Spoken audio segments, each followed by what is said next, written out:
Hello and welcome to Merlin's Manor. Today I'm going to be giving my thoughts on Stamp Swap, a game designed by Paul Solomon and published by Stonemaier Games. This game's primary mechanisms are drafting, I cut you choose, and tile placement. This game has been my first experience with the I cut you choose mechanism, and with this being a major mechanism in the game, my thoughts on this mechanism are going to play quite a bit into my thoughts when it comes to the gameplay. Before we get into my thoughts on the game, I'm going to give a brief gameplay overview. Now, the first thing you will do each round in Stamp Swap is draw one of these cards for each player that will show which stamps and cards to place out, and whether the stamps will be face up for players to know what they are, or face down where only the player that drafts it will know what it is. Now, the last card drawn will have a special condition for that round. And then each round of Stamp Swap has three phases. A collect phase, where you'll typically draft 6 stamps, taking a stamp and adding it to your daily collection. And then the second phase is the I cut you choose phase, where you will pick one thing to reserve out of their daily collection that is not a special rare stamp, and you'll put that into your reserve section there. And then you'll split the rest into 2 piles. Typically there will be 5 items, but the round conditions or special abilities could change this.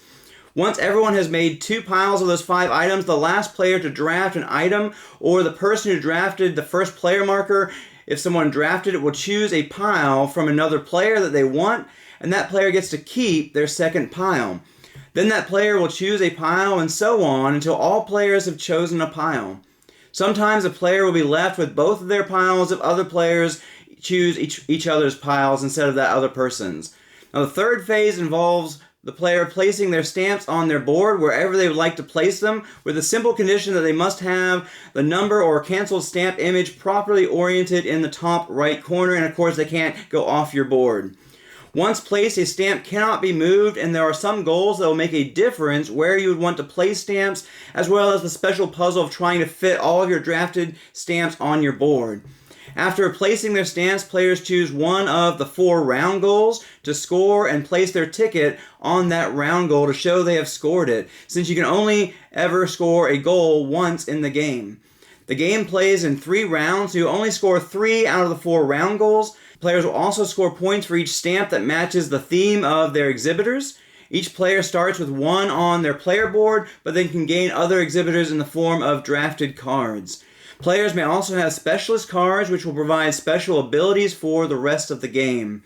At the end of the 3rd round, there is a final scoring round where players will gain points for having the most, second most, and third most forever stamps, which are small 1x1 stamps that do not have a point value, theme, or color.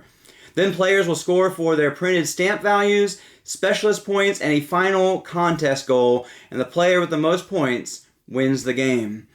Now let's get into my review of the game, starting with art and components. The art and components for this game overall are quite basic compared to what one would typically expect from Stonemaier Games. The cards are not as high quality as their usual cards. The boards, for the player boards, are very thin, and there are a bunch of cardboard stamps with a few wooden pieces as score markers. Now, everything gets the job done, but there's nothing really special about the majority of the components. The one standout component, though, is these rare stamps, which have this really nice gold foil, which makes them really stand out. They look really nice, and they pop when contrasted against the standard stamps on your board. The player boards look fairly basic, as you have an open journal with a grid where you are placing your stamps, and you have your starting exhibitor theme and some complementary art and functional areas for placing your drafted stamps, your reserve area, and your first specialist, with other specialists and secondary exhibitors being placed off of your board. The stamps themselves have nice artwork on them. They went with a very simplistic style that doesn't overwhelm, and it fits thematically as a style you would see on actual stamps. The one nitpick I have when it comes to how the components relate to gameplay is that for new players, determining the theme could sometimes be difficult, as some space stamps may look like monuments, may seem to overlap a little bit there with the monuments, and you need to realize, though, that the monuments have writing on them, and so if a building does not have writing on it, then it is a space stamp. Also, while the game does have colors for the stamps that relate to a set of round goals, there are also different shapes around the border of the stamps for each color, and so if you have trouble seeing the different colors, then you can look at the shapes, making this game accessible for those who are colorblind. Overall, I will say I'm not blown away by the art and components, but they are okay and they get the job done. Now let's get into the gameplay itself. The game is a fairly quick game, playing in about 40 minutes to an hour. This is my first experience with the I cut, you choose mechanism, and it is a mechanism that is certainly not going to be a favorite for me. When you are cutting, you will often want to have 2 stamps in one pile and 3 in another to try and make both piles as close to equally alluring as possible to other players, because another player is going to choose one of those piles and you're going to be left with the other one. It is a tough decision, even when you don't want all of the stamps, to figure out how to split them up so you get at least some of what you do want. If you put all of the stamps you want in one basket, hoping the other person will choose the other pile, they may just take the pile that you wanted, even if you thought you were making the other pile look more alluring. So do you split up the stamps you want the most then, so you at least get some of what you want? Or do you just make one group so hard to resist that you can almost guarantee that you get the other pile? Typically, you find yourself having to make both piles equally good for you, which often means missing out on something that you really wanted. I don't fully like this conundrum. While it does provide some serious tension, I'd rather not have to deal with splitting up of the stamps to offer to other players. While I do think the mechanism works well in the game, it just isn't a mechanism that I'm totally on board with. As far as how the rest of the game plays, I really like how the goals work, with having 4 round goals and 1 end of game goal, and you are going to choose which goal you score each round. And since it's only 3 rounds, you're going to have 1 goal that you're not going to score. Typically, the first round goal is not going to yield too high of a score because you've just started working towards it and will have less than half a dozen stamps on your board at the time. As the game progresses, you'll be working towards the other goals throughout and hopefully be able to score more points in rounds 2 and 3. I like the progression from those goals, as well as the choice as to which goal you're going to score each round, because you can go with the goal that's going to work best for you with your early acquisitions, while also planning long term for what you think you'll be able to get the most towards as you go. And sometimes you may even have a goal that will score you more points in round 1 than another that you may choose not to score, because it seems you'll be able to get even more out of that goal in rounds 2 or 3. I also like the variety of goal types. You have 5 categories for round goals, plus that 6th end goal. And there are several of each type, making each game a little different. And as everyone may have a different early focus as well as a different stamp theme to focus on, it means people might be trying to get different stamps at different times throughout the game. And even if that wasn't how things started, after the drafting and swapping process, it may mean some major differences will present, so that everyone is not trying to do the same thing at the same time.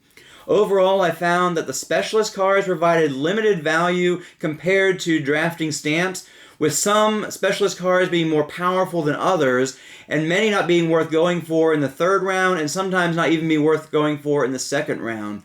It is interesting that you get to use specialists, though, when you draft them, if they're applicable while you have them in your play area, which makes them a little more valuable to draft even if you don't wind up with them, potentially getting a free use out of them before someone else claims them from you. I also found that exhibitors, which could offer great scoring potential, hardly came out because there was only 5 exhibitor cards and quite a few specialist cards. I did not appreciate the way the first player works in this game. You can either draft it as one of your items, or it goes to the last person to draft a tile, and then whoever winds up with it gets 2 points and first choice next round. First of all, we never found it valuable enough to draft, so it always wound up defaulting to the last player, and then someone gets both 2 points and first choice, and that just seemed a bit wonky.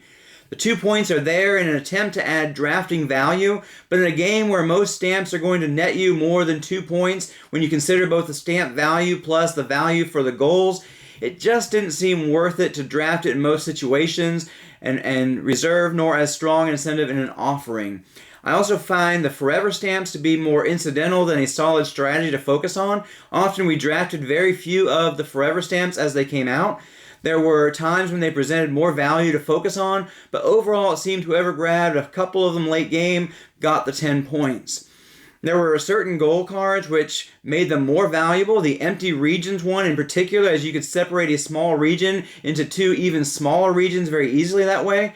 It just didn't seem valuable enough to focus on when you didn't have that additional value from the goals. But then again, I also seldom focus on pudding and sushi go, as it seems more like a bait than a solid strategy most of the time, and forever stamps have a fairly similar scoring effect as pudding and sushi go, diminishing other scoring opportunities in hopes to gain a chunk of points at the end of the game for having the most. But how many points do you score if you got 3 regular stamps instead of 3 forever stamps? And the more forever stamps you grab, the more diminishing the returns there, unless they were helping you towards scoring points with a goal, or you have a specialist that makes them worth a point at the end.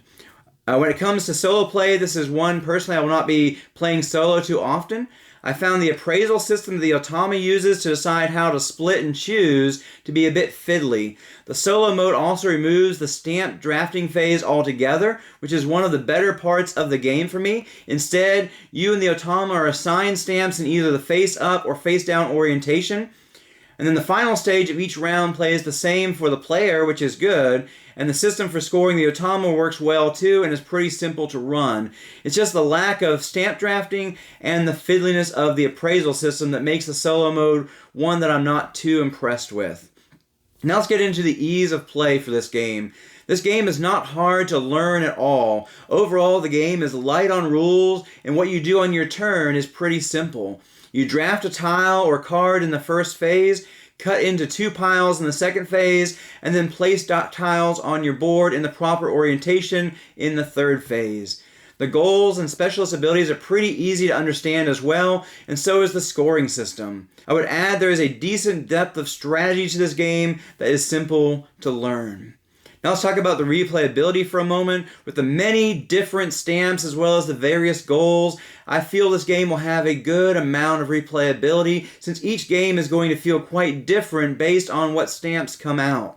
I feel the game could use more specialists and exhibitors for greater replayability, but then again, more specialists without more exhibitors would clog the deck even more, making it even harder to come across exhibitors, and there's a limited amount of potential for exhibitor categories, so perhaps the game has as much as it can have in it. Now let's get into my final thoughts on this game. Overall, I'm giving this game a 7 out of 10. It's a good game, just not a great game. The art and components are decent, with the standout component being the rare stamps. I would say the gameplay is good, with the way the round goals work being the highlight for me, and I really hope more games use that style of goal selection there in the future. I also enjoy the drafting of the stamps and the stamp placement, but I was not too personally drawn in by the I cut you choose mechanism. If that is a mechanism that you really enjoy, I do think you would likely appreciate how this game implements that mechanism, as it does work well in this game. The game is easy to learn with a sufficient depth of strategy and an adequate level of replayability due to the amount of different stamps and goals and how those combinations will change up how each game plays. I hope you've enjoyed this video and my thoughts on this game, and it's helped you decide whether this is a game for you or not. If you'd like to see how Stamp Swap plays solo, you can check out my video here, and subscribe if you haven't already done so. I hope you have a great week and keep on gaming.